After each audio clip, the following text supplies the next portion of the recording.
Finalement, à la page 27 du chapitre 33 de mes notes de cours, on résout la dernière situation de la section 2.3 de Séguin, situation qui s'intitule « Le travail requis pour déplacer une particule alpha » et dont on peut lire le libellé à la page 162 de Séguin.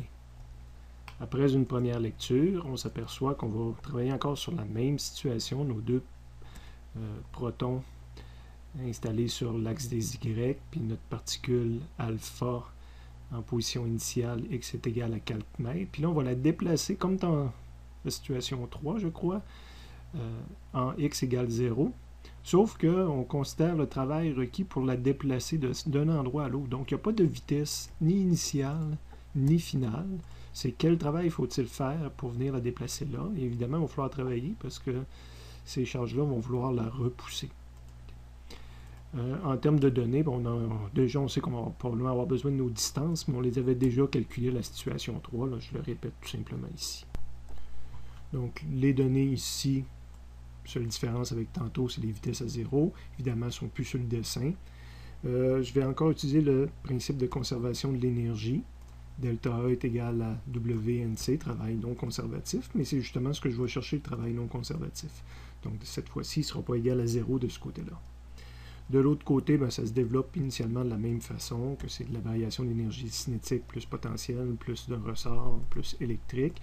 Évidemment, il y a encore plus de termes égal à 0, parce que là, il n'y a pas de variation de vitesse. J'étais immobile au départ et immobile à la fin. Je peux le faire encore comme la première fois que je l'ai fait tout à l'heure, en disant que c'est la variation d'énergie pour 3 particules, pour 3 paires différentes de particules. Évidemment, la première donne encore 0 parce que les autres, en finale et en initiale, quand on les perd ensemble, il n'y a pas eu de changement entre le début et la fin.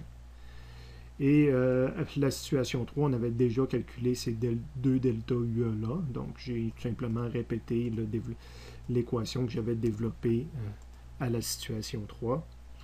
Donc on a tout ce qu'il faut pour calculer le WNC, que j'ai réécrit ici, encore une fois en utilisant nos termes, nos valeurs initiales et finales, calculées à partir des données du problème comme tel. Fait que j'ai remplacé le R final par Y1, puis le R initial par la racine. J'ai eu un moment d'égarement parce que je ne voyais pas la racine, mais c'est pas d'avoir une racine ici dessinée à l'avant. Fait que vous l'ajouterez dans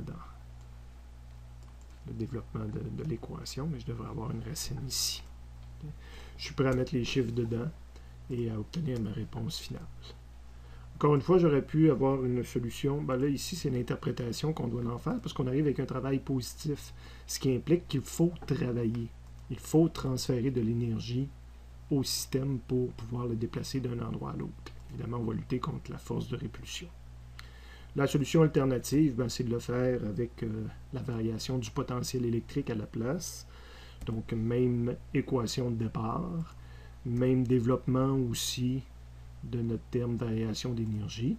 Mais c'est quand j'arrive au delta UE que je vais écrire quelque chose de différent, que je vais écrire que c'est ma charge Q3 que je déplace, fois la variation de potentiel qu'elle subit ou à laquelle elle est soumise lors de ce déplacement-là. Donc le Q, c'est le Q3 qu'il faut prendre ici, puis c'est le delta V créé par les deux autres particules. Donc réécrit à l'endroit, c'est WNC est égal à Q3 fois delta V. Le Q3, c'est une 2E à cet endroit-là.